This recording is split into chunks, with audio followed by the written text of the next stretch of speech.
La bicyclette A. La bicyclette. Je l'ai acquise pour transporter les colis du journal, de l'imprimerie à la compagnie de transport CTM.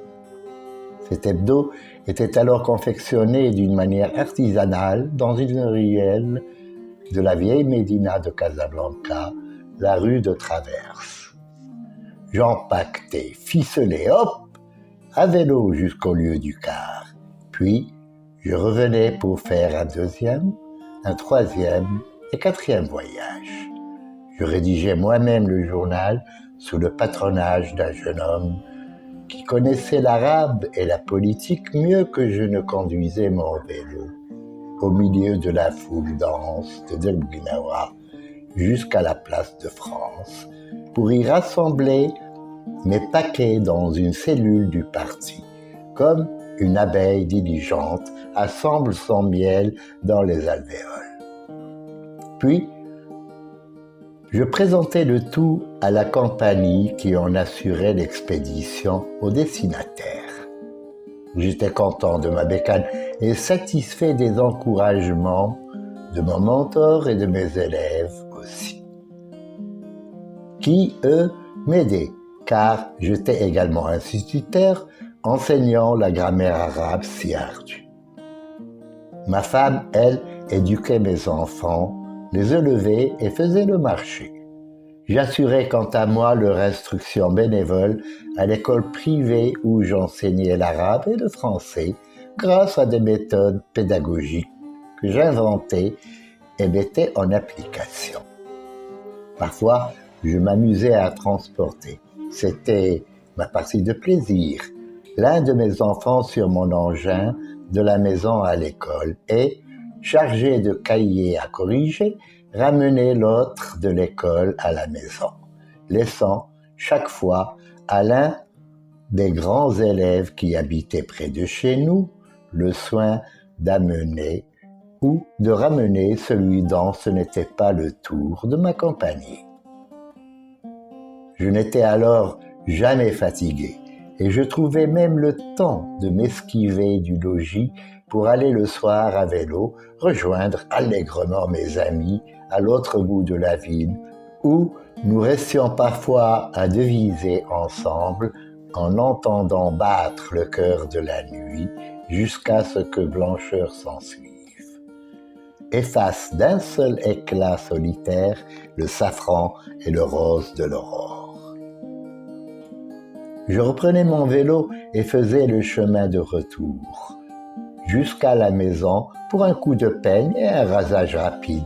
Puis, une autre journée s'annonçait, aussi riche que la précédente. J'allais aussi 2 fois par semaine rejoindre la cellule du parti où je m'étais inscrit. Et quand je n'y allais pas, je rusais ma femme en lui faisant croire que j'y allais pour, en vérité, rejoindre mes amis où je retrouvais des gens d'un autre parti.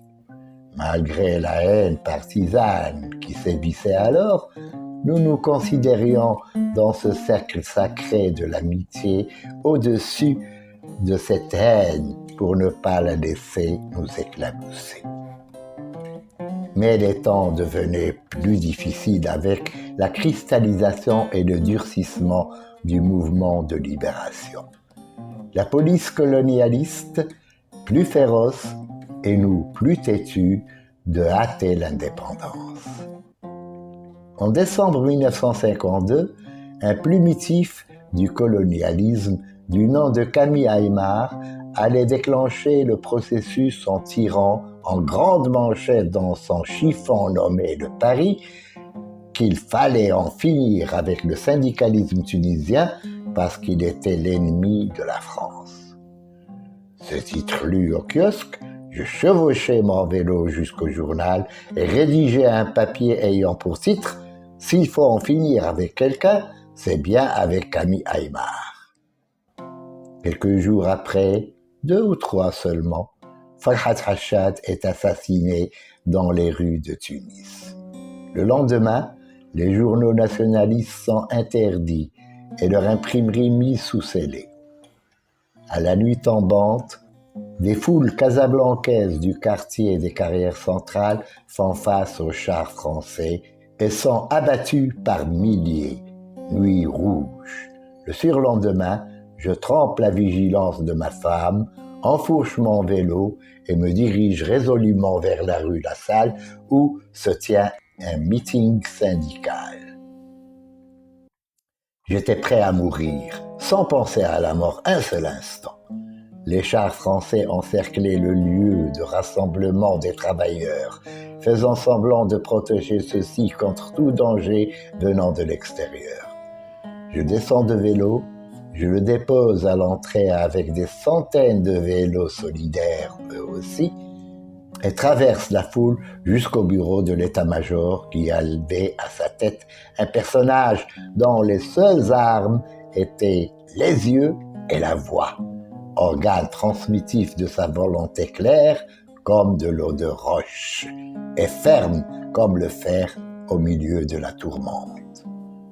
Quand le mot d'ordre d'attaque est donné par Boniface, nous comprenons que c'est la souricière et que personne n'échappera au matraquage.